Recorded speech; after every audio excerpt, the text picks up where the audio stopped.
Namo tassa bhagavato arahato samma sambuddhassa.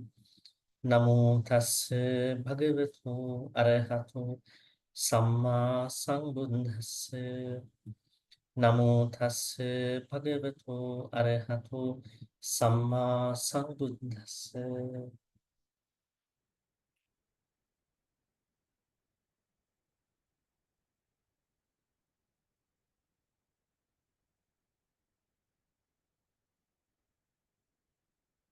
Right.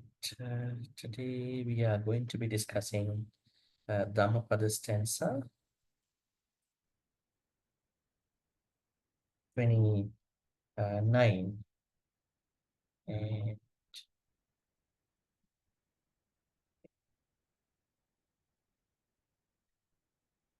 stanza.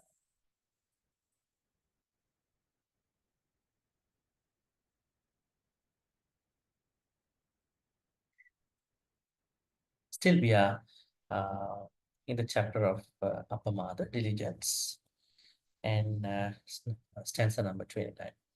Appamatu pamattesu suttesu bahu jagaru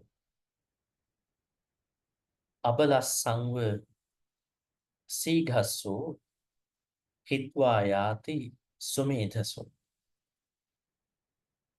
Appamatu pamattesu suttesu bahu jagaru abalasangva sighaso hitvayati sumedhaso.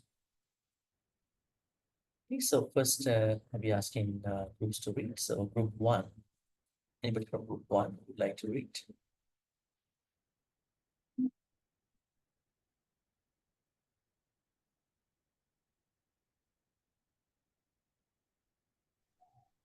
Yeah, yes, and so please go ahead. Good evening, Bhante. Good evening, yes. Appamato pamatesu suttesu bahu jagaro abalasangva sigaso hitvayati sumedaso. Okay, great. Thank you, Bhante. Someone from group 2?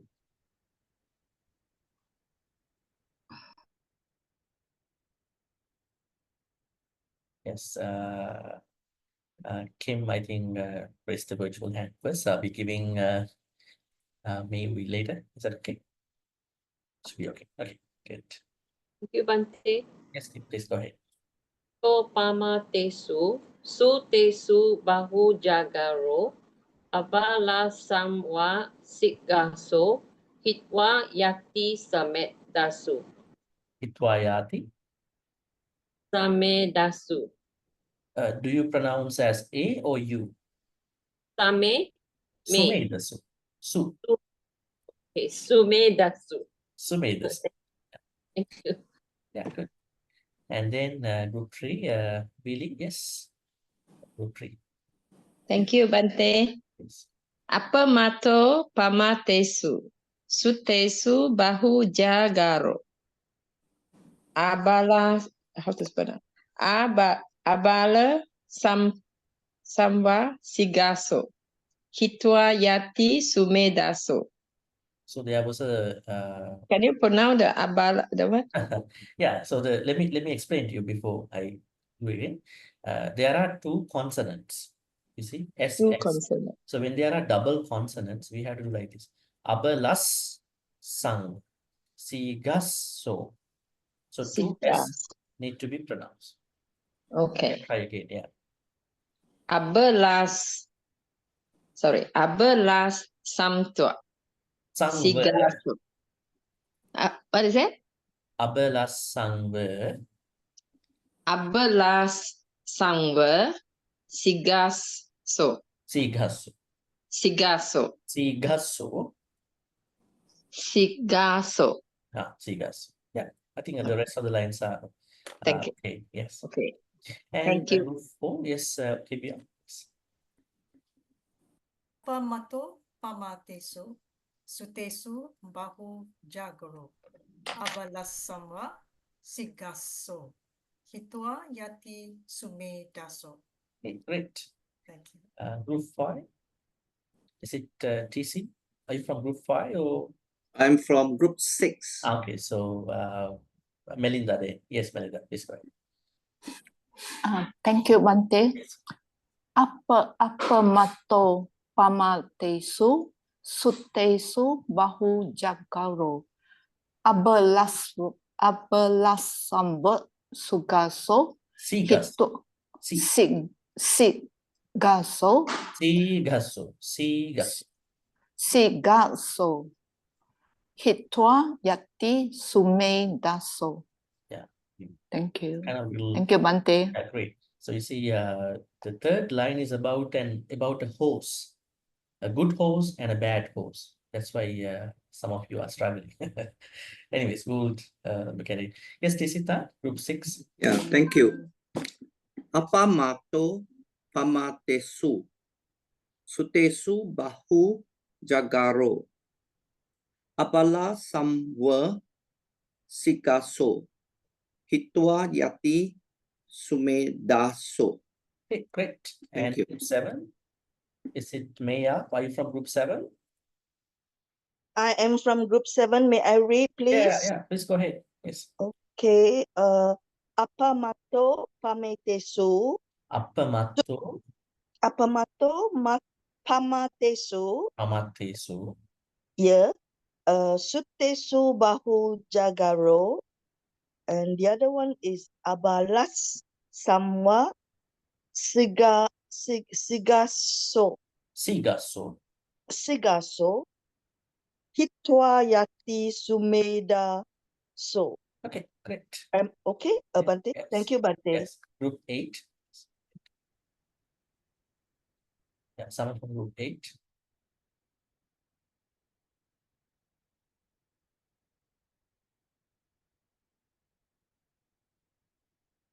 Yes, see Chap, please go ahead. Thank you, Bhante. Yes. Apa mato pamatesu, sutesu bahu jagaro, abalasamwa sigaso, hitwa yati samedaso. Sorry, sumedaso. Sorry, hitwa yati sumedaso. Okay, great. Thank you. So we now giving the opportunity to others, starting from May. Yes, May, please go ahead. Thank you, Bhante. Yes. Apa mato pametesu. Can you read again? Apa mato pametesu. Pamatesu. Sutesu bahu jagaro. Abalas samwa sigaso. Hitwa yati sumedaso.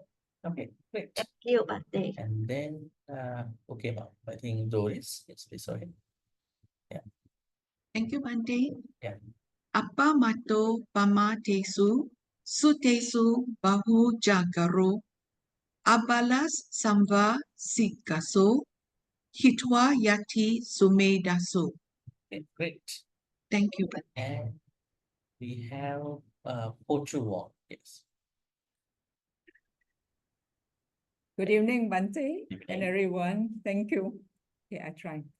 Appamato pamatesu, sutesu bahujagaro, abalasamwa sigaso, hitwa yati sumedaso. Okay, great. Yes.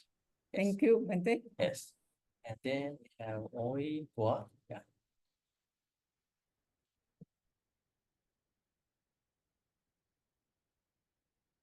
Yes.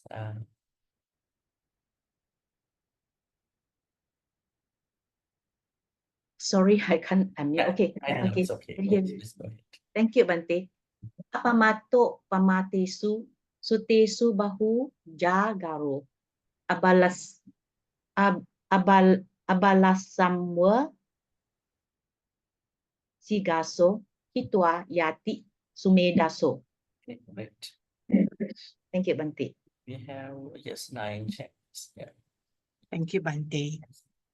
Appamato pamatesu, sutesu bahu jagaro, abalasangwa si haso, hitwa yati sumedaso.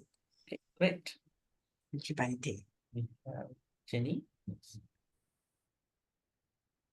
Ya, Bante. Apa mato pamat tesu, sutesu bahu jagaro, abelas sangwe si gaso, hitwa yati sumedaso. Great. Thank you, Bante. And Seri. Thank you, Bhante. Apamato hamatesu, sutesu bahu jagaro, abelas samva sigahasu, hitwa yati sumedahasu. Okay, great. Thank you, Bhante. We have Aliana. Yes. Apamato pamatesu, sutesu bahu jagaro, abala samwa sigaso, hitwa yati sumedasu. Okay, great. And Chong Paklan. Yes. Thank you, Bhante. Yeah. Apamado pamatesu. Upper. Sute, Yes. What do you say? Upper. apamato pamatesu.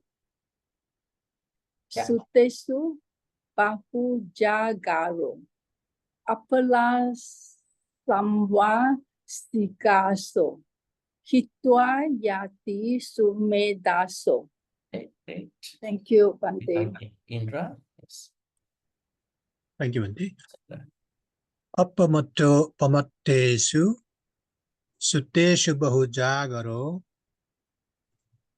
abalassangva sigasso, hitva yati sume daso. Okay, great. Thank you. And we have Mei Ling. Yes. Yes. Thank you, Bhante. Yes. Yes. Apamato pamatesu, sutesu bahu jagaro, abala samwa sigaso, hitwa yati sigaso, hitwa yati sumedaso. Okay, great. Thank you. Paripurna. Yes. Good evening, Bhante. Evening. Yes. Apamato pamatesu, sutesu bahu jagaro, apalas samva sigaso, hitwa yati sumedaso. Okay, great. And Holly. Sukihoto Bhante and everyone. Appamato pamatesu, sutesu bahu jagaro, abala samwa sigaso, hitwa yati sumedaso. Okay, great. Thank you, And Bhante. we have Suzanne. Yes. Oh, good evening. Thank you. Yes. Apamato pametesu. Pamatesu. Pametesu. Not A, not E actually. If you see, if in case if it has E, then yes, pame. But this is pamatesu. Apamato pametesu. Pamatesu. Pamatesu. Yes. Apamato pamatesu. Sutesu bahu jagaro. Abalasam versigaso. Hitva yati sumedaso. Okay, great. Thank you. And we have Sakun. Yes. Thank you, Bhante. Yes. Apamato pamatesu, sutesu bahu jagaro. Abala samva sigaso, hitva yati sumedaso. Right. And Lisa. Thank you. Good evening, Bhante. Apamato pamatesu, sutesu bahu jagaro. Abala samva sikhaso, hitva yati sumithaso. Okay, great. And finally, Juben. Yes. Good evening, Bhante. Yes. Apamato pamatesu, sutesu bahu jagaro, abala samwa sihaso, hitwa yati sumedaso. Right, great. Thank you, Bhante. Yes.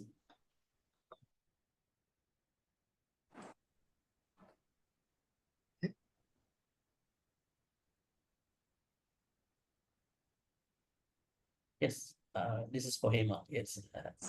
Okay, thank you, Bhante. Yes. Apamato pamateso, suteso bahu jakaro, abala samwa sikhaso hitwa yati sume daso. Yeah, great. Thank And you. is Margaret going to read too, or you just like held back? Okay. Okay, good. Apamato pamatesu sutesu bahu jagaro. Abalasamba sigaso hitwa jati sume daso. Hitwa yati. Hitwa yati Sume. sume daso. Great. Thank you. Yes. All right. Anybody else who would like to read? Who think that that I missed out the opportunity of reading? Anybody here?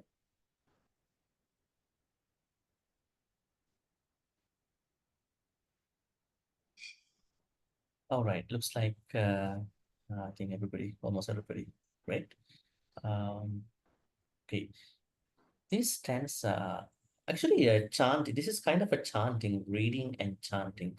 I want to add something onto this idea of chanting. Now, a lot of people think that chanting is chanting and meditation is meditation. But in some of the suttas, we understand chanting is a form of meditation. If your thoughts are getting concentrated, and if you are concentrated, if you have not many sanya, perceptions coming up, troubling you because of your trust about the Buddha, Dhamma, Sangha, and trust about the teachings, that chanting is going to be a meditation. So not everybody can sit down for hours. Not everybody can, even some people cannot even sit down for 10 minutes for their own reason. But chanting is a form of meditation. So our reading class is a good motivation for anybody to think about, to further improve reading. Thereby, it is going to really work out for them in the form of a meditation too. But it will be a meditation when you chant by understanding the meaning. Right? So we have to understand the meaning as far as the meaning is concerned. Okay, let's go back to the stanza. And you can notice that this Appamada Vagga has been teaching us how to be diligent in many ways. You can't be diligent in one way. We have to be diligent in many ways. So we believe the idea that everyone is differently good. But not some people believe that. They believe that if you want to be good, you have to be as good as I am. Right? So we don't have to believe that, because everyone is good in their own different context. So Appamada, although we understand this is the primary motivation for all of us to, come up with thoughts that we need to learn the Dhamma and then practice. But Appamada works, Appamada, works to different people in different ways. So this is also another way to understand this Appamada quality. Now, all of a sudden, we find something very interesting. Now, we've been discussing Appamada, but today we see Appamatta. That is something a little different. So we have to go to the Pali word again. Now, Appamada has a contextual meaning. I think the contextual meaning which we've been discussing was not being late into the practice of the Dhamma. This is what we understood. On the other hand, not being late in your mundane activities, time management. Right? Let's say let's say there is a certain function, activity, class, and then the class is teaching about the discipline. The class is teaching about what you call how to become a better person in many ways. Time management is implied. It is a part of it. Now in the Vinaya, more than the rules, the Buddha talks about how to eat. I don't know whether how many of you have read that. How to eat, especially it's coming from the monk's perspective. The Buddha said, when you eat, try not to make any sounds like monkeys, or you might see when you go to some other countries, you might have to show that the soup is so good, you might have to make some sounds. But in the Buddhist teachings, we see in the Sekya, you can't eat like a monkey, putting things in part of your sight and then, and munching it. The Buddha said it's not nice. Chapu chapu karakang, nabunjisa, chapu chapu. When some people are eating, you hear the sound that they are eating something. Crunch, whatever. And suru suru karaka, when you drink something, don't create sound. That's that little ugly, unpleasant. Under the Vinaya, I think it's not only for the monks. And then he said, when you start eating from your side of the plate, not from the top of the plate. You are going from here to the top. And at that time, they did not use fork and spoon or chopsticks. So when you eat with your hands, don't put the whole hand in your mouth. And when you eat, the ujjana sanni paresan patang olokesami, don't look at other people, how they eat. So you are giving kind of little bit, uncomfortable nature. Disciples are monks, devotees give offer, and then they are looking at how monks eating. I think monks are not able to eat very well. So I know one devotee in Canada, he passed away some time ago. When he is inviting monks to the his house, he's preparing the table, so monks are looking at the wall. Devotees are in the back. Or he serves, they serve, they go back. So in the way that what we understand is that unless it is a friendly family gathering, like a social gathering, that for that kind of formal offering, it is better not to keep looking at someone who is eating rather than you are going to help out that person. So there are many such things in the Vinaya. They are not to be recognized in the way of limiting somebody's freedom. That is for the eating. And then the Buddha said, how to give a Dhamma talk. Don't give a Dhamma talk for someone who is having a stick, who is having a gun, who is having a sword, who is having a knife, because if the person is not happy with the Dhamma talk, he or she can throw it to the monk, throw it to the speaker. Don't take a risk like that. And so there are a lot of things. I think we can discuss these things another day. Very interesting area. We call them Sekya. So time is very important. Time is a part of that conversation. Time is implied in any Dhamma teaching. So the Buddha said, we have to look at two levels of delay. One is mundane delay. If you are not able to make time for meetings, appointments, as you promise, and this is going to be a problem. And more importantly, for the Dhamma practice, being late in the Dhamma practice. Okay, so the meaning of appamada is what we discuss as such, but today we are going to look at the literal meaning of appamada.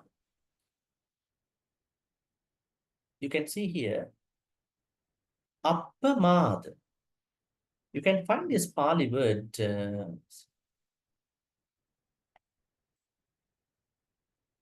call it mother. Mother. What does mother mean?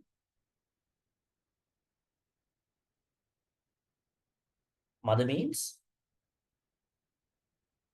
Mother? M-A-D-A. Affliction. Affliction. Affliction. Affliction. Okay. Any other meanings of mother? Conceit, Bhante. Conceit is one meaning. I conducted a one-day retreat about 27 mothers last time in one center. 27 mothers. Mother means infatuation or intoxication. You can find it out there. Sura, Mere, Majja, Pamada, mother. Right? So upper mother. If you look at the literal meaning of upper mother, you can see that upper means scanty, a little. Someone is little intoxicated. I mean, if you take it literally, but the proper meaning of upper mother is much more expansive, as we discuss, not being late for the spiritual journey. But literally speaking, you can see something like scanty or little intoxicated, or maybe a little infatuated. At least it is better than being infatuated, better than being intoxicated, because it's a little. And then you can see when you come to upper matta, it is the same. So upper matta don't have a difference, just a difference of letters. So upper matto pamattesu. Now this verse is about the good side of the concept. There is someone who is diligent, as we discussed, diligent. Pamattesu. Tesu. Pamattesu means among the negligent. Okay, so now say for instance, there is someone who is both appamada in mundane aspects and spiritual aspects, who is always making time, who is always on time, who is not delayed in anything, who is really understanding the value of time management, not even the time management, but also he or she is showing that he or she has time management skills, making time, going beyond the busyness. You can easily say I'm busy, but although I'm busy for right things, I know how to make time for the right thing, the good stuff, right? So this person is diligent in the secular life as well as in the spiritual life. And he or she is diligent both in the secular life and the spiritual life among 100,000, maybe more than that, people who are late, who are delayed in their mundane life and in the spiritual practice. Appamatto pamattesu. And then suttesu bahujagaru. Suttesu bahujagaru. Suttesu. What does sutta mean? Today you are going to learn something new. Huh? Sleeping. Huh? Sleep. Sutta? Sutta. Pipi of sleeping. Sleep. What is the popular meaning of sutta? Discourse. Huh? Buddha's discourse. Discourse or a sutta. I can say sutta, that means a discourse. Right? Discourse. Actually, the proper meaning is something that is woven, weaving. Weaving is sutta. Now, the ideas and concepts of different Dhamma concepts have been woven into one particular context, sutta. And that is the popular meaning of sutta. But sutta is also having another meanings. One meaning is people who are sleeping. Right? Now, you know the benefits of the metta practice. Sukhang supati, sukhang patibujjati. If you have real metta, you can sleep well. That means when you go to the bed, in a moment of time, you are sleeping. But there are others who go to the bed, they struggle for at least 20, 30 minutes. They can't sleep, whatever it is. Sometimes 1 hour, sometimes 2 hours. And the person who goes to the bed, in a moment of time, goes to sleep, could be a blessed person, very, very blessed person. But others are struggling. Perhaps these struggling people don't have enough metta, right? If they have metta, they could sleep well. Sukhang supati. The Dhamma sentence shouldn't be wrong. Unless there is a medical reason. If there is a medical reason, then we understand. But if there are no medical reasons behind the sleep, then if you cannot sleep, that means you may have a problem with your metta practice. Right? Sukhang supati. So supati means sleep. But here sutta means past participle. In the same way, just we discuss about the first line, someone is going to be diligent among the many negligent people. And here the same person is bahujagaru. Suttesu bahujagaru. Now bahu means, what does bahu mean? Bahu. Wide. Many. Bahu means Plenty, many. plenty, many. Many.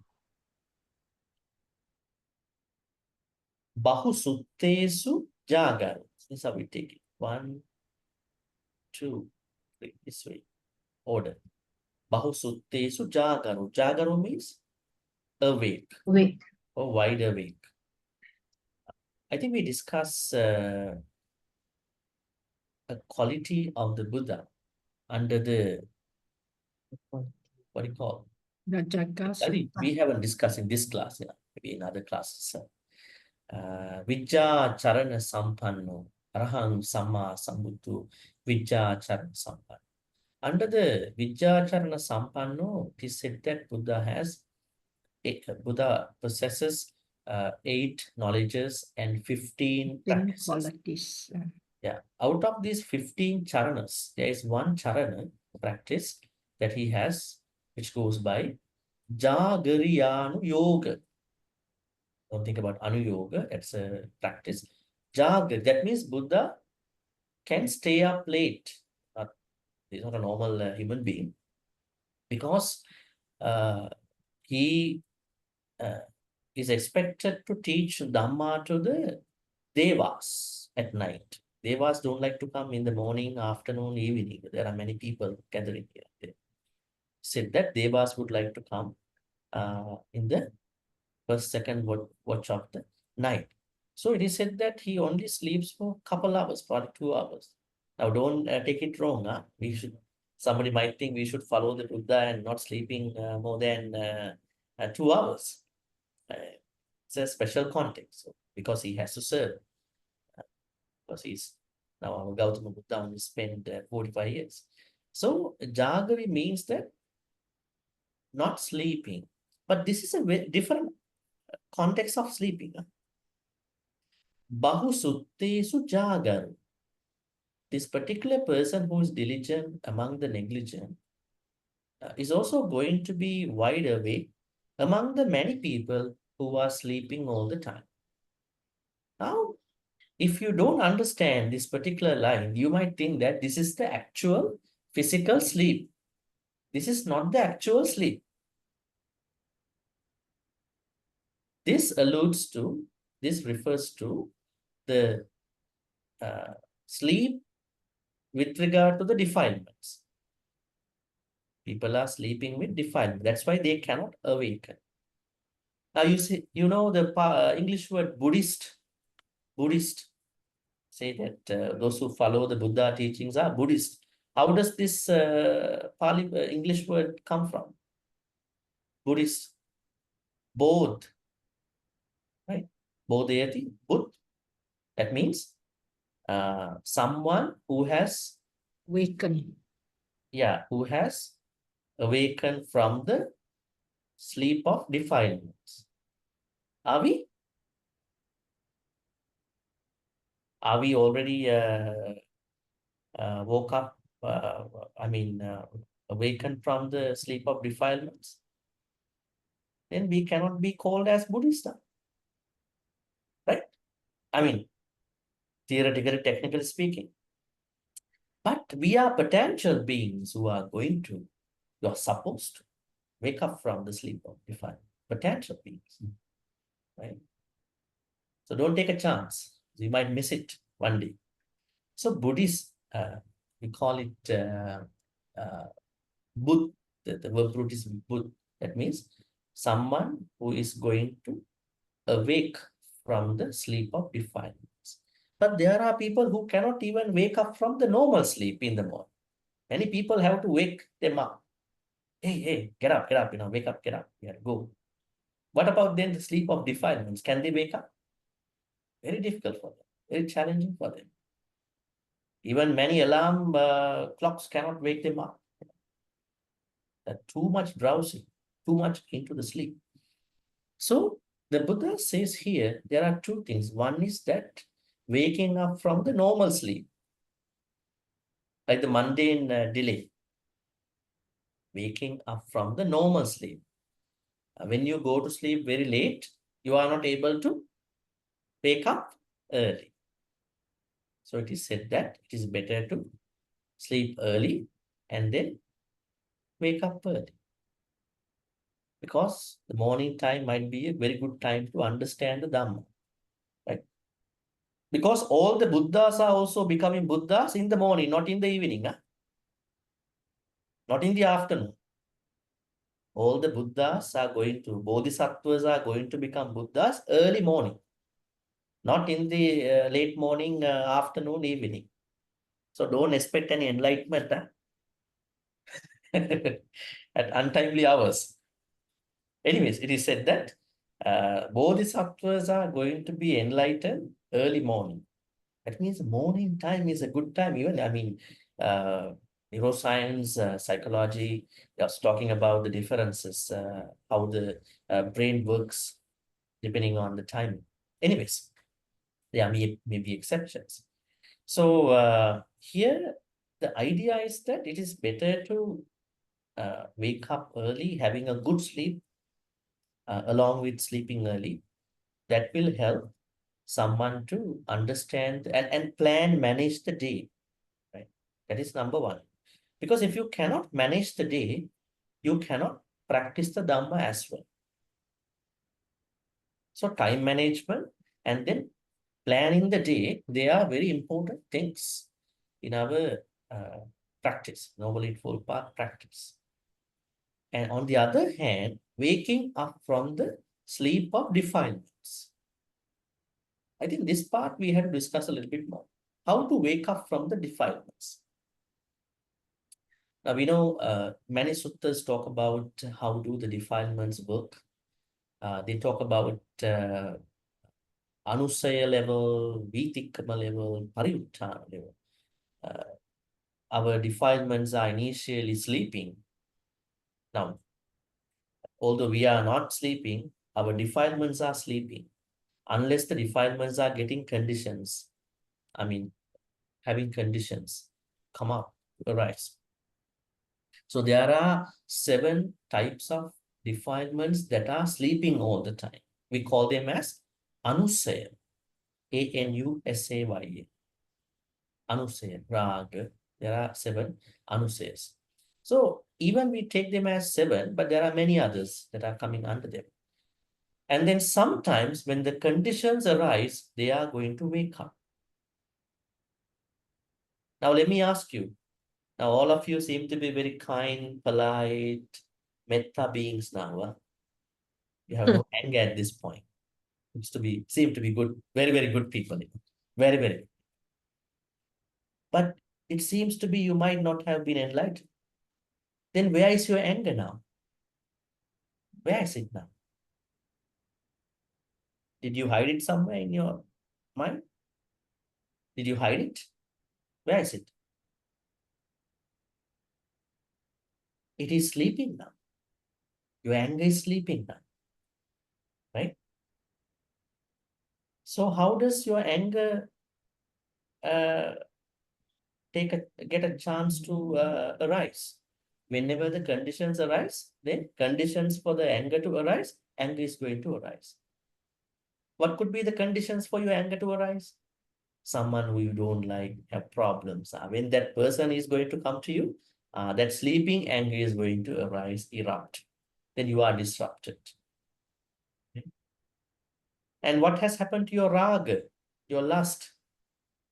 Where is it now? It is also sleeping at the moment. But when you see the person who you really like to see, that raga is arising. Then when she's gone again, he's gonna sleep again. Interesting, right? Yeah, sleeping, waking up, sleeping, waking up. So the akusala sleep has to be understood.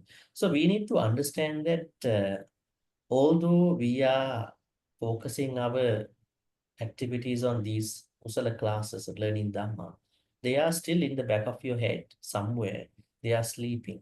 So what we can do is we shouldn't be worried about them, rather than trying to understand how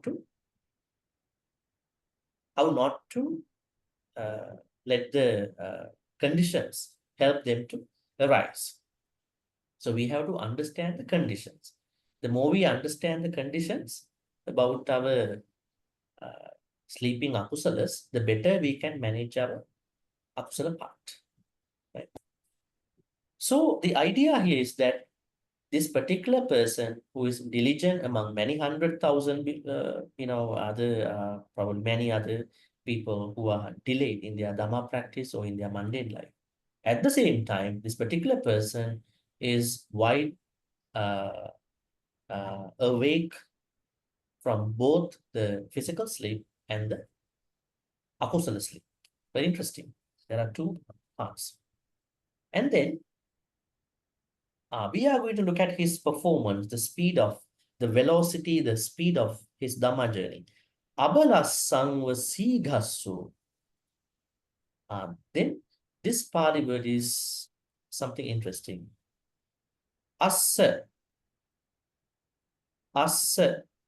Assa means? Horse. Assa means horse. Horse. There are many types of horses we understand in the Buddhist teaching. There are many suttas about horses. One story about horses is there was a famous horse trainer called Casey. I think I shared with you that story some time ago. This horse trainer, Casey, came to see the Buddha and asked the Buddha, Bhante, seems to be that you have a wide Sangha audience here. Then the Buddha was very curious about how he tames horses. Horses are not naturally tamed, but one of the noblest animals. Horse is one of the noblest animals. Right? And the Buddha asked a question from him. I see that you have lots of horses. And then how do you tame them? How do you discipline them? Then he said, this is how he trains. What if that you cannot train one of the horses? Going to be very terrible horse. Then he said, Bhante, we don't have time, a lot of time. And I don't have time for one horse for long. So I'm going to ask my people to kill that horse. That is what I do. And then Casey was curious about how the Buddha trains his disciples. See, there are a lot of Sangha members here in this temple. How do you train them? I don't think that everybody comes to see you every day, right? Many Sangha members, more than 1,000. How are you talking to them? How are you disciplining them? And the Buddha said, this is how I train them. What if that there is a Sangha member, Bhikkhu, Bhikkhuni, Upasaka, Upasika, not going to listen to you? You can't train them. Because the only way you can train is with your speech, right? Otherwise, you can't do other things. What are you going to do? Then the Buddha said, yeah, I do the same thing, just like how you do. Because it's wasting my time. I'm going to kill that Sangha member. Oh. And he said, I never heard about the Gautama Shakyamuni kills beings, even an animal. But you are now proclaiming publicly you are killing that person who cannot, Sangha member who cannot be disciplined. Then the Buddha said, my killing and your killing can be two different things. Killing in the normal, what you call Buddhist order is stop teaching that person anymore. That means when I understand that I cannot, I understand that the disciple or the particular Sangha member or the devotee is not going to listen, becoming very aggressive, not properly following the advice, then I stop advising that Sangha member or devotee from that point on. Actually, this is true, when you have a Kalyana Mitra, say for instance, you have a clash with that Kalyana Mitra from one point onwards, and you don't get to have that association anymore. You still can go along in your own way, but you feel that you're not getting the right advices into your life, and you are spiritually dead. First, you're going to be stagnated spiritually, and then you are dead in your spiritual life. So we need the advices from the Kalyana Mitra, the teachers, whoever those people. So this is one incident where we see the horse. Second incident where we see the horse is there was a Vassa period where two, I think, horse trainers invited the Buddha. Can you please take Vassa? We will be sponsoring. But they forgot about the Vassa invitation. They forgot. Then what happened? For the whole 3 months, Buddha didn't have human food. So he had to eat the food that was given to the horses. Interesting, huh? Yava. Y-A-V-A, Yava. So the Buddha and monks consume Yava. That means Buddha and Sangha members even consume the horse food for the whole 3 months. That means sometimes these, Vassa sponsors forget about their Vassa invitation. Now, don't take it as a benefit. When you invite Sangha members for Vassa, don't forget about giving the foods. Don't become those horse trainers. But those two horse trainers, they forget. And there are many other stories. So here, what the Buddha says is, there is a weak horse and there is a strong horse. There's a weak one for whatever their medical conditions or maybe senile, maybe old. The horse is very old, not very strong enough. And there is a horse who is very strong and not having any medical problems. So this particular person who is diligent among many 100,000 people at the same time, who is wide awake among many 100,000 people who are sleeping, both in physical sleep and in akusala sleep. That particular person is going to be a very speedy or swift horse. Siga means swift or speedy. Assa means horse. He or she is going to be a strong, swift, speedy horse compared to a weak horse. Abala. Abala means weak. Weak. Weaker. Abala. Bala means strength, and abala means what do you call weakness. And abala asa. He or she is not going to be a abala asa. That means a weak asa horse. Is going to be a very speedy, very swift horse. Now we have to take it as a metaphorical thing. When there is a strong, powerful horse. Now, you know that there is a measurement called horsepower, right? When they are making some machines, tools, they are measuring the power even from the horsepower. The horsepower is a very big measurement. That means horse has lots of powers, lots of strength. That's why the Buddha is using the horse into discussing about a diligent, wide awake person in the spiritual life and the mundane life. Being a swift horse, being a very strong horse, sume dasu hitwa yat. That means now the what you call the diligent and the wide awake person, she or he, is going to become a Sumedaso, a wise one. Sumedha means another term for the wise person. Becoming a wise one, hitva yat. Hitva yat means now when there is a strong horse, the strong horse is always passing the weak horse. Because the weak horse cannot pass the strong one. In the same way, when there is a person who is diligent and then widely awake, is always going to pass the delayed and sleeping people with akusalams, always passing them and then going to the enlightenment, the well-being and enlightenment. Itwa means passing or leaving. Yata means Sumedaso means the wise one, not the third one. Because we talk about this Medha. Medha is another term for wisdom. All right, any questions about the stanzas, Pali, or maybe the context?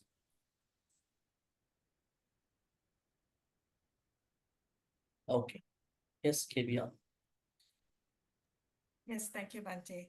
Bhante, the verse Abala Sava Singaso, can we also refer that to the weakness or vulnerability, especially in relation to sensual desires?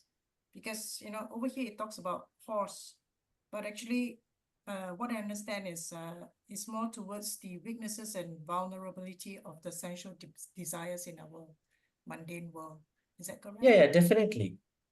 I think when we are stuck with the akusalas, all the vulnerabilities are going to happen. Right? When we are stuck into loba, dosa, moha, then our chances of susceptible, far more susceptible or vulnerable to problems in our life will be having a lot. Yes, definitely. Okay. Because when we are spiritually important, then definitely this is happening. Yeah. Thank you, Bhante. Because why people are negligent? Why people are sleeping? Because they are already vulnerable to the akusalas. Isn't it? It's very clear.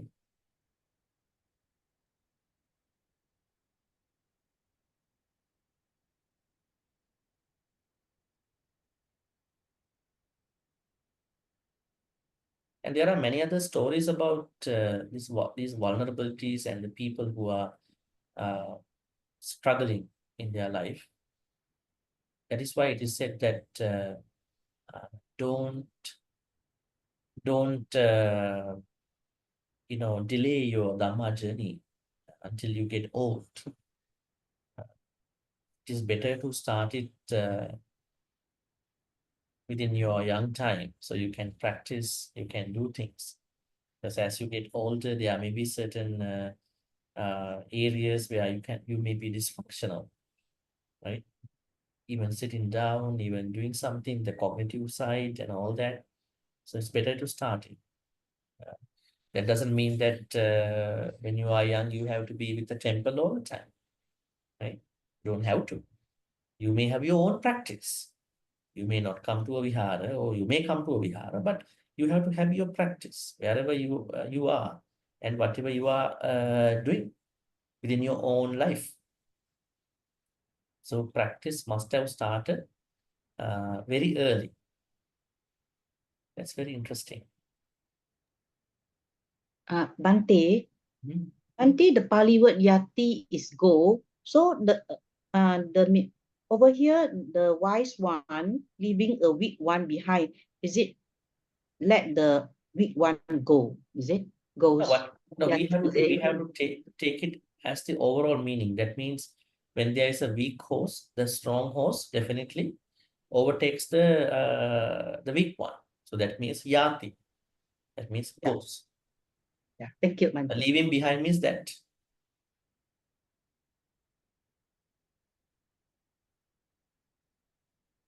No, we can even take another example, not even the horse, not even an animal. In our life, You may have your own colleagues who have started Dhamma journey at the same time with you, who went to a temple for the first time with you, who started reading certain books at the same time with you. And you can see how far they have gone, right? I mean, you don't have to worry about a lot about others, but you can see some of the differences.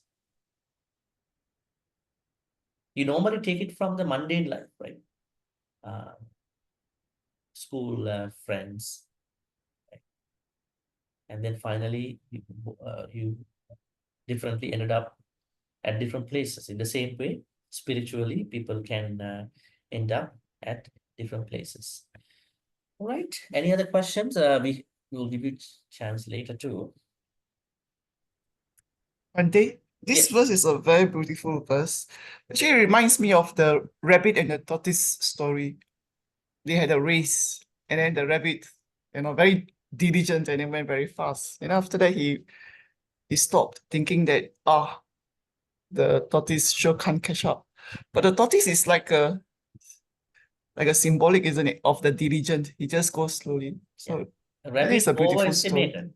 Yeah. That's the problem. I think a lot of people overestimate their spiritual life. What is this? I know about this. I don't care about it. But finally, they are in trouble. Right? I think if we look at, I will go to the story later. If you look at certain stories, say for instance, Bhante Anand. Bhante Anand means the ministry monk to the Buddha. Now, he only became a Sotapan, right? And he was not able to listen to practice Dhamma that much because he had to attend the Buddha. But finally, becoming an Arahant was a little bit a challenging thing for him. He was not able to make it happen until the Buddha passed away. That means if Bhante Ananda could memorize the whole Digha Nikaya, all the, how many suttas are there? 34 suttas, very long suttas. But that memorizing of the whole Digha Nikaya did not help him to attain Nibbana, isn't it? That means this Dhamma is something that we have to learn and practice, not that keep in the head. Right? The good example is Arahant Bhante Anand. Right? That means it doesn't matter how much Dhamma you know. What matters is that whether you have been able to put that Dhamma into your practice in the proper way, and then not even the practice, and you see that the progress is happening also. There are some people, they try to put into practice, but they don't feel that they are going anywhere in their practice. That means no proper instructions have been given to you. You need to find a good teacher for that. You know that you have to practice, but when you practice in your own way, you don't feel that it's working. Why? You are a different being. Then somebody has to guide you in a custom tailored way into your life. Your character may be different. There are different people who have different characters. Some have a lot of lobha, we call raga. Some are more angrier than other people. And some are having more moha. Some are having more saddha. Some are having more vitakka. Lot of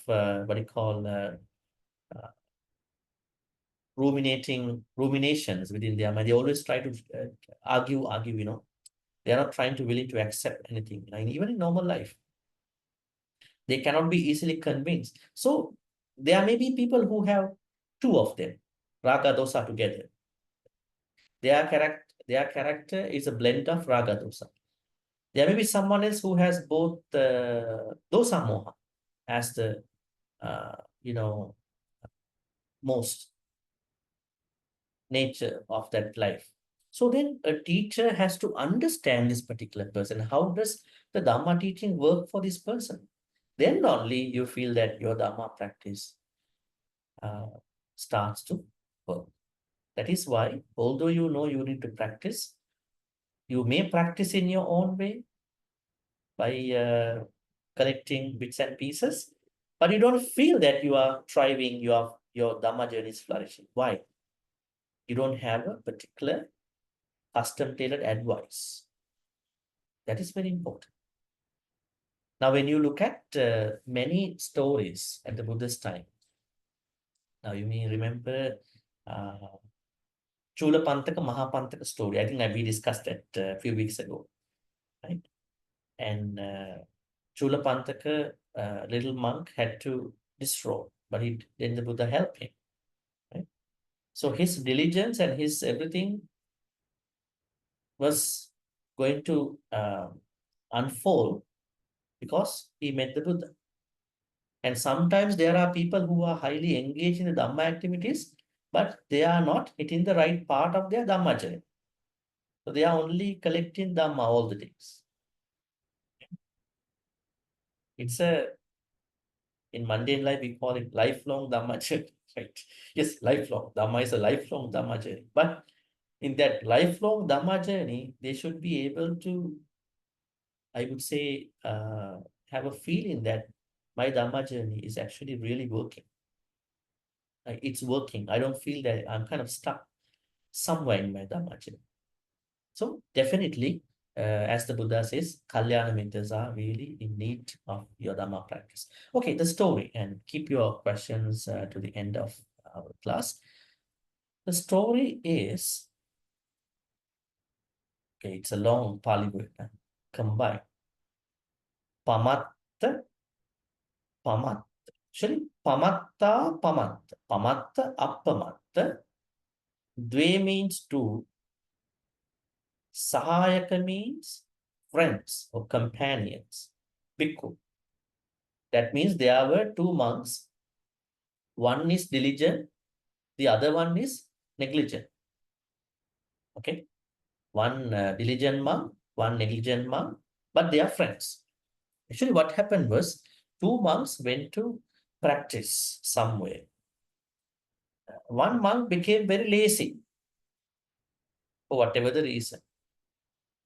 No enough virya was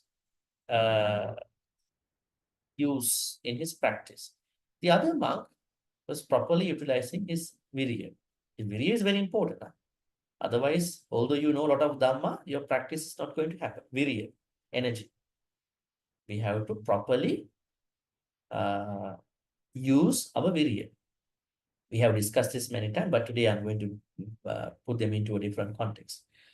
Then the one who has been properly planning his Dhamma journey with virya, energy, we call it right effort, was able to become an arahant, enlightened person. The other one was not able to do it because there was a lack of virya, right effort. So then after some time, these two monks went to see the Buddha. And then the Buddha said, look at this, your friend. He has been properly planning, balancing his virya in his practice.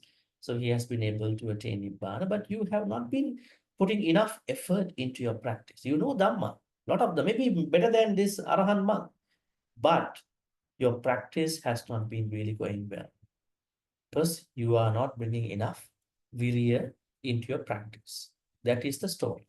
Now, the story gives us something interesting. What is it? Virya. Virya means energy. Is energy a big issue in our Dhamma practice? Actually, appamada, then wide awake, all these are part of virya. How many people are there who can't wake up? But they know that they have to wake up, but they cannot wake up. Why is it? A problem with their energy, Dhamma energy. What are we supposed to do in our Dhamma journey? Are we supposed to be seriously energetic, very serious about our energy? Or do we have to hard work in our Dhamma journey? Are we supposed to hard work? Very much. Putting lots of hard work into our Dhamma journey. How do we understand this point?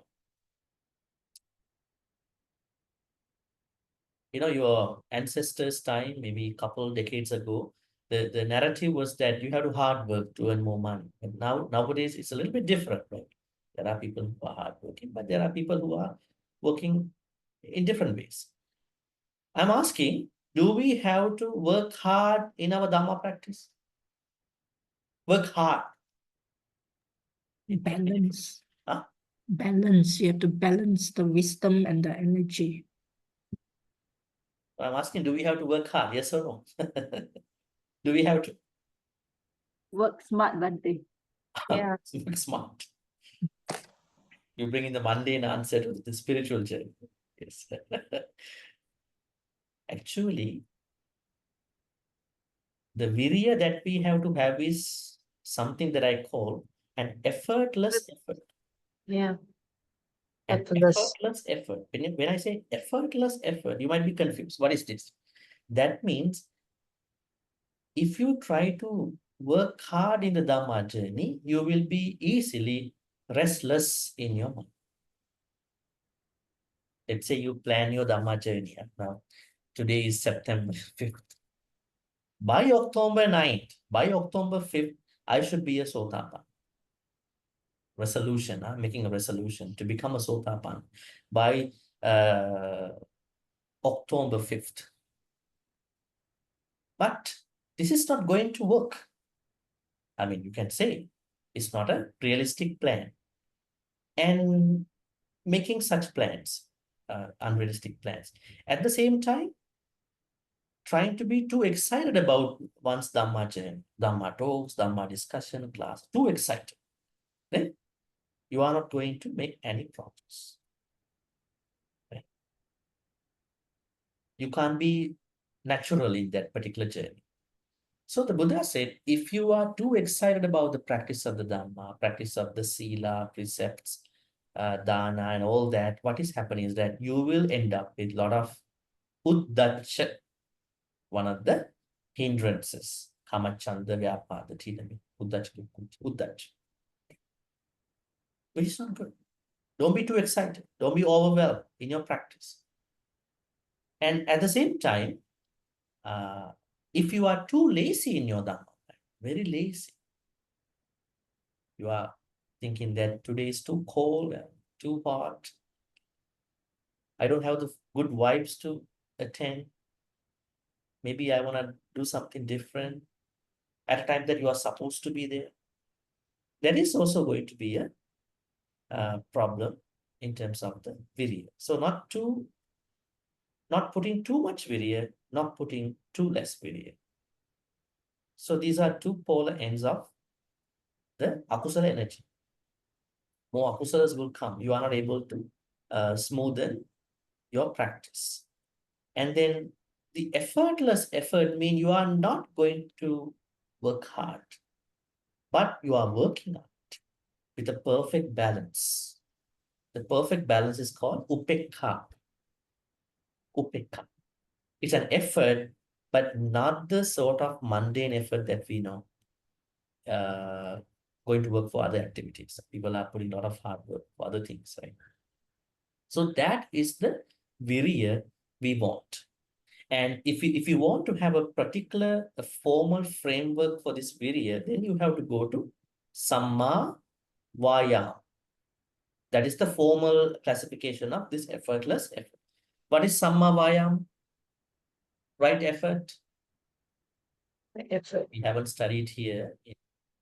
Our class is not a sutta study, but you may have heard before.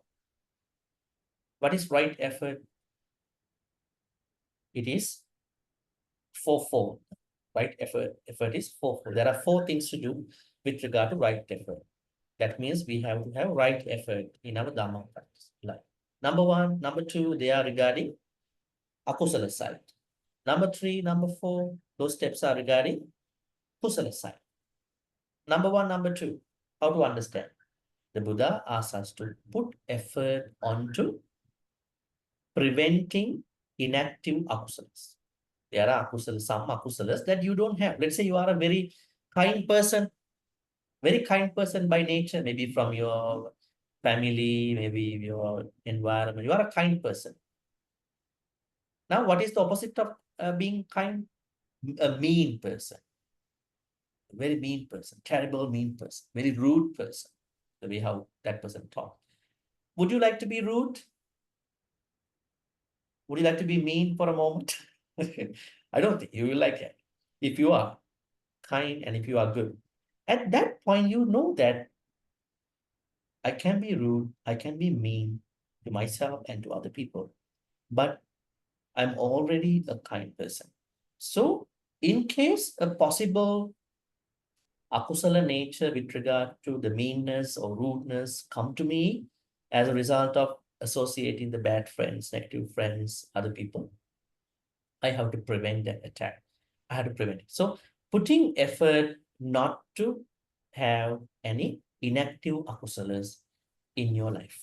Number one, you have to bring your energy to prevent any akusala come into your life that which are not in your life already. You are such a good person. Number two, sadly speaking, unfortunately, some bad akusalas have already crept into your life. You become a very mean person, very unkind being, sadly speaking. Maybe since a couple of months, you're becoming very jealous about other people. It can happen, right? You're such a very altruistic person, but because you've been associating a bad friend who is very jealous all the time, and then you become influenced by that friend. What you call the herd mentality. The people we are associating, we don't know. We go for restaurants, we go for drinks, but all of a sudden, that person's nature is going to creep into my life. I don't know. It can happen. A lot of people cannot filter others and keep the company. So slowly, those akusala things can come. Anyways, sadly speaking, now you have been infected, you have been plagued with the akusala states. At that point, as the second step of the Samma Ajiva, Samma Vayama, you are putting effort to remove. You are putting effort to remove the active kusala. Make sense? Active kusala means you already have it. So you're gonna put effort, right effort onto removing the active kusala. Those are the akusalas. Kusala side. Putting effort to create inactive kusalas. That means you get to know a kalyana mitta, a good friend or something. Maybe you are reading a book, maybe you are listening to a Dhamma talk, you are attending a retreat, probably you are meeting new people, very good people. Never thought that you would meet these people, less people. And then you get to understand this person's perspectives of viewing the world life is so wholesome. I never had this feeling in my life. The way how he or she looks at the world life is very wholesome, very, what you call, liberal, not like other people. Other people are too extreme into viewing the world life, other people, family, right? Now it's like somebody I met some time ago, and he's a single man, and mother, father want him to marry.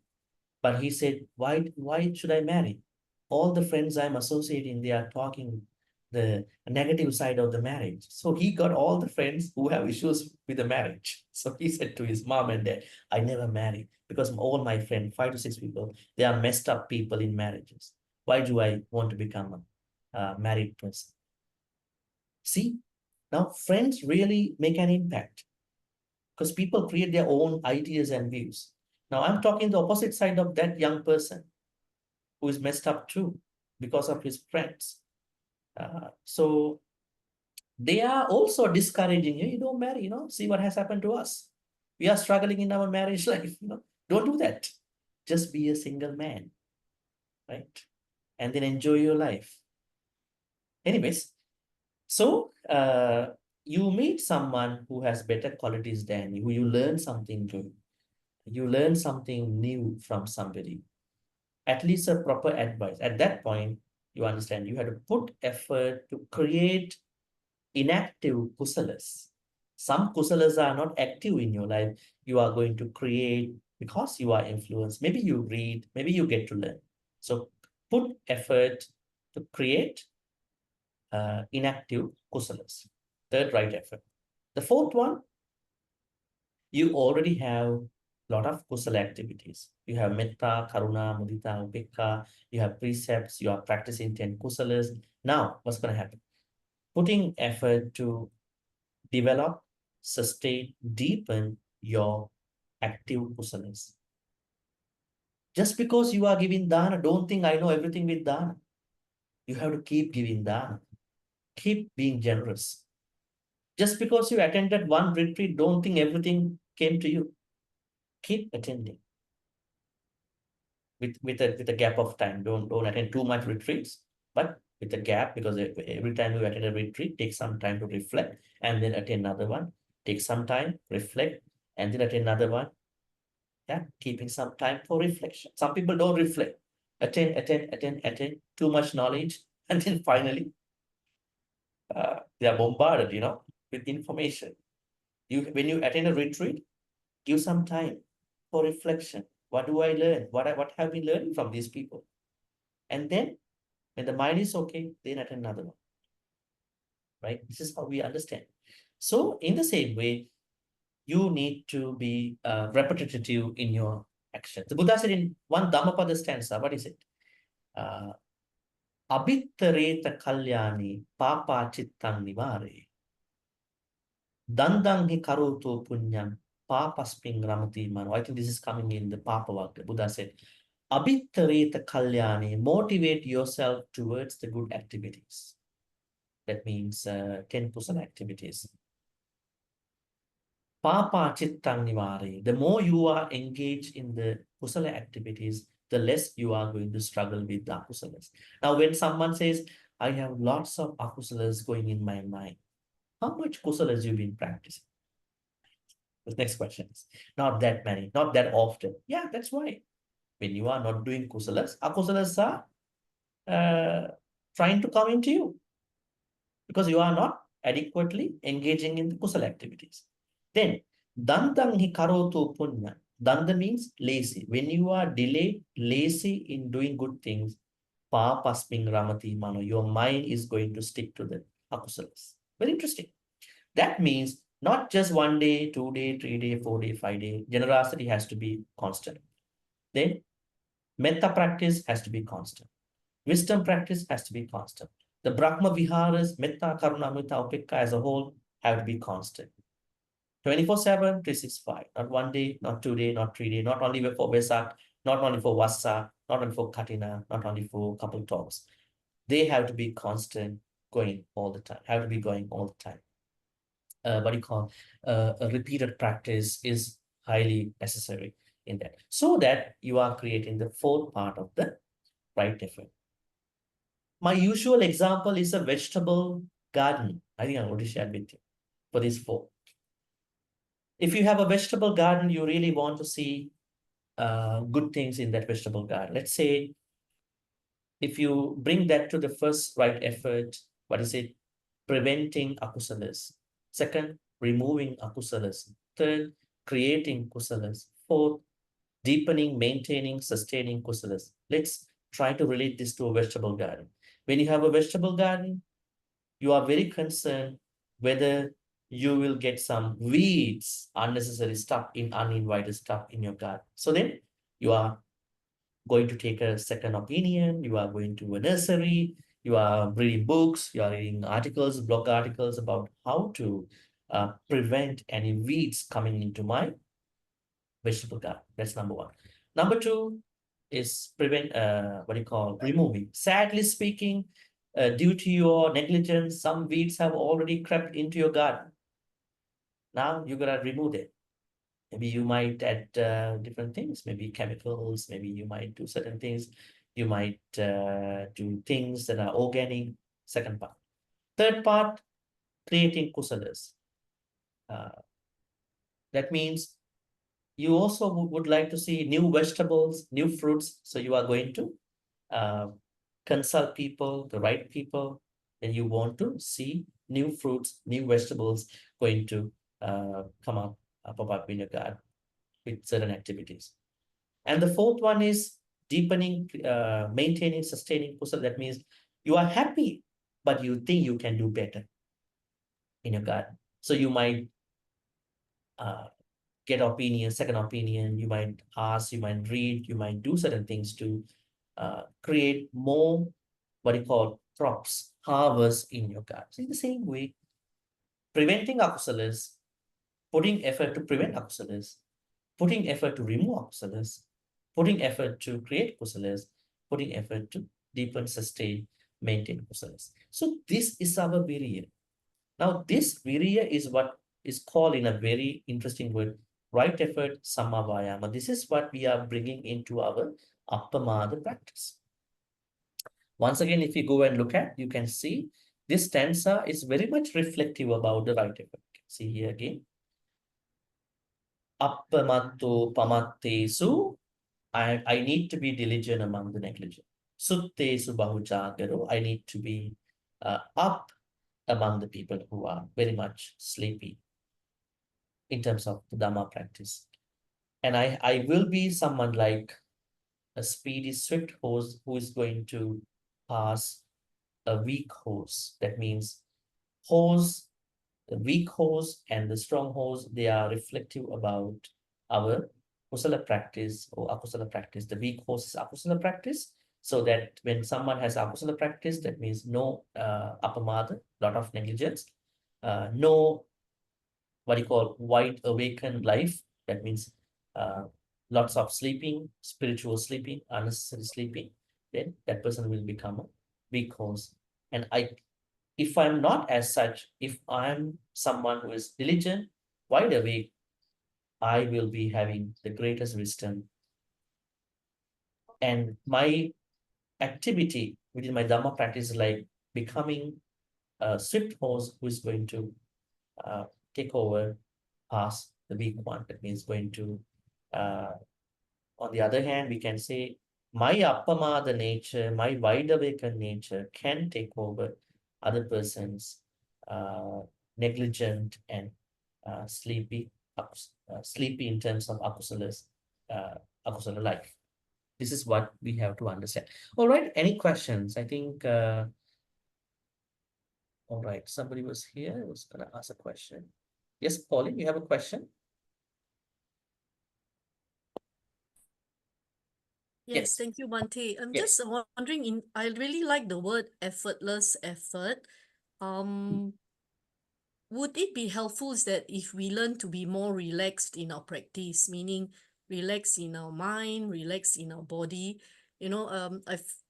sometimes you find there are a lot of stressed out Buddhists, I think most Buddhists are stressful because of the teachings which have been given in the form of hard work. If you really understand the Dhamma, let's take the Sona, Bhante Sona's example from the Sona Sutta, I think Anguttara Nikaya. That is the example. Bhante Sona, Venerable Sona, was a musician who was playing Veena before he became a monk. He thought becoming enlightened is like playing the Veena perfectly by putting lots of effort. But he failed. He thought, now, if I fail in my spiritual practice, why should I work as a monk? I better destroy. Then the Buddha saw that. Then the Buddha asked, why are you leaving? And he said, I think I don't see any progress in my life, spiritual life, monastic life. Then the Buddha asked a very interesting question. Before you became a monk, you were a very famous musician. Everybody sought your advice. Everybody sought your entertainment in different places. So, what if you are going to make your strings too tight in your performance? Strings of your veena going to be tightened too much when you perform. You think about your lay life. Were you able to get the right sonic performance? He said, no, because the strings are too tight. I don't think, I have never done that. And then what if the opposite? If you are going to slacken, make your strings too loose, would you get the sonic performance in your concerts? He said, no, because they're too slacken, too loose. What if that you are neither making them strings too tight or too loose? Would you get that perfect, interesting music? Yes. In the same way, I tell you, never ever become too much excited put too much effort in your Dhamma practice. Or never ever bring too less virya into Dhamma practice. Then you will find that perfect balance. From the mundane life, I use that word, effortless effort. That means you understand, it's not hard working, it's understanding the proper Dhamma and working out in that practice with some peace of mind. Lots of people who are practicing Dhamma, they don't have peace of mind, but they say we will be having the peace of mind one day, but they don't have the peace of mind because they are too much bombarded with lots of information. Even the meditation seems to them is like a very rigorous, hard practice. They are more focused on the sitting practice. I mean, how to sit properly, how to sit for many hours. I mean, it's a mind practice. Only if you want to do anapanasati, you may sit down. But if you cannot sit down, you sit down on a chair and you do it. So we have to tell that don't work hard in your Dhamma practice, but work in the proper way. That means without too much energy and without too less energy. Try to find the perfect balance in between. That's how you're going to make at least a slight progress in your Dhamma practice. If you find the right teacher, yeah, it will speed up. It will happen very fast. Yes, Jenny? Yeah, Bhante, just now you mentioned that how to say that we should know that or rather that our practice is working or not. Then how do we know that it is working? Yeah, Our teacher. spiritual practice. Teacher. If let's say we don't have, you know, a particular teacher, then we are basically, you know, practice on our own, like what we are doing now. You know, sometimes we follow Bhante's Dhamma talk, and then sometimes another teacher. Then it's basically, you know, I mean, I don't know the rest lah, but that's me lah, you know. I sometimes I follow your teaching, and then sometimes it may be another Bhante. So there's no particular fixed one particular teacher that we follow. Then how do we know that, you know, that our practice is working? So following a teacher, different teachers, I always encourage people to go and listen to other teachers and listen to them attending their retreats, right? It's kind of a mixture of all this. But if you talk about the enlightenment, if you talk about the progress of your Dhamma journey, that progress will not come to you randomly, abruptly.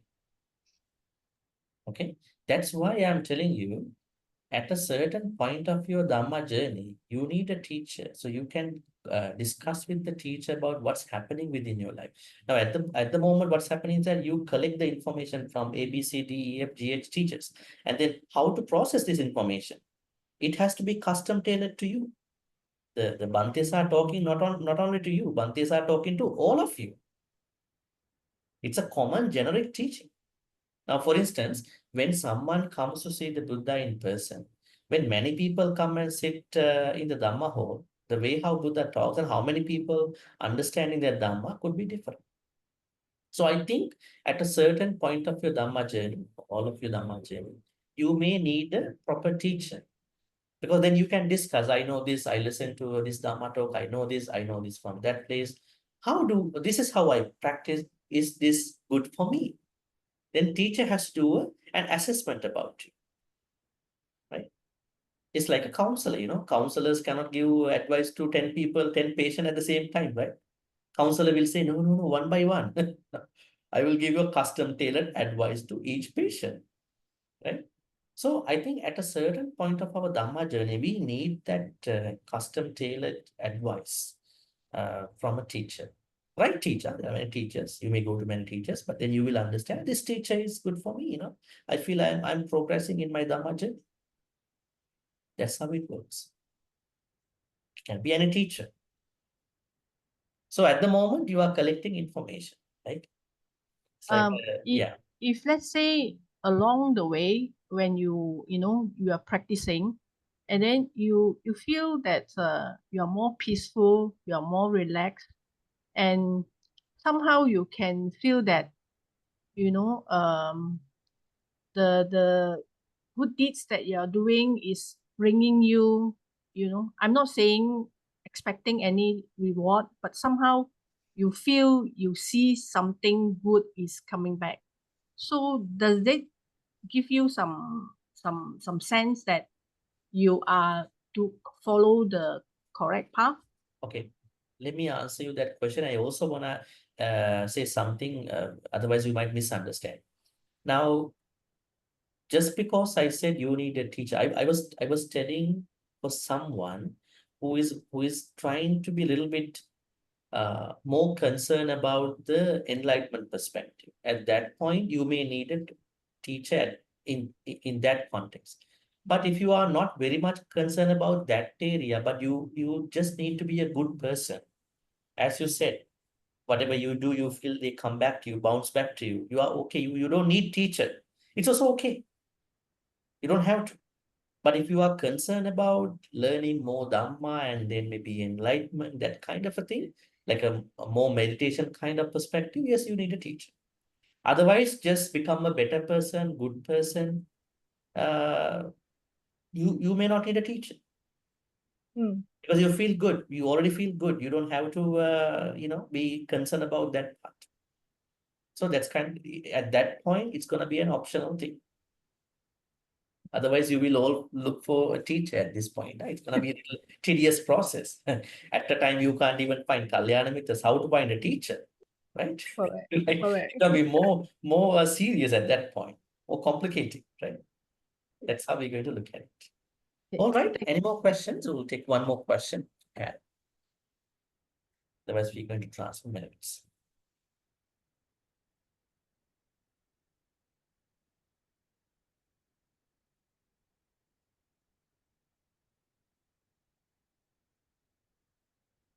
All right, it seems that there are no questions.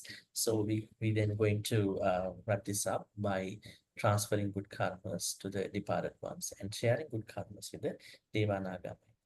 May all the good karmas we've been making today be transferred to all the departed ones who passed away in the name of all of us.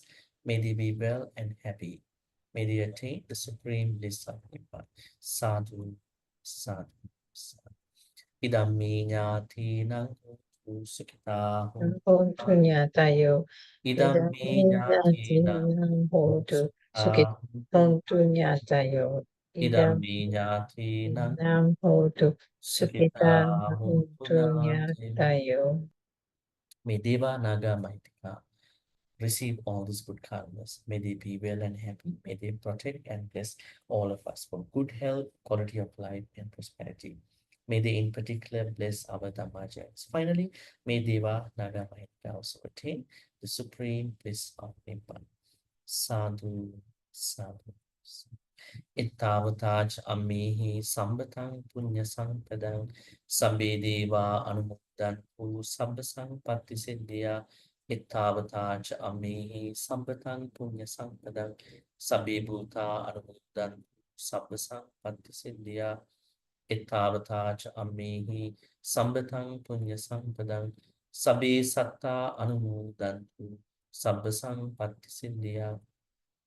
Akasattha ca Bhummatta Devanaga Mahiddhika Punyantang Anumoditva Chirang Rakkhantu Lokasasanang. Akasattha ca Bhummatta Devanaga Mahiddhika Punyantang Anumoditva Chirang Rakkhantu Desanang.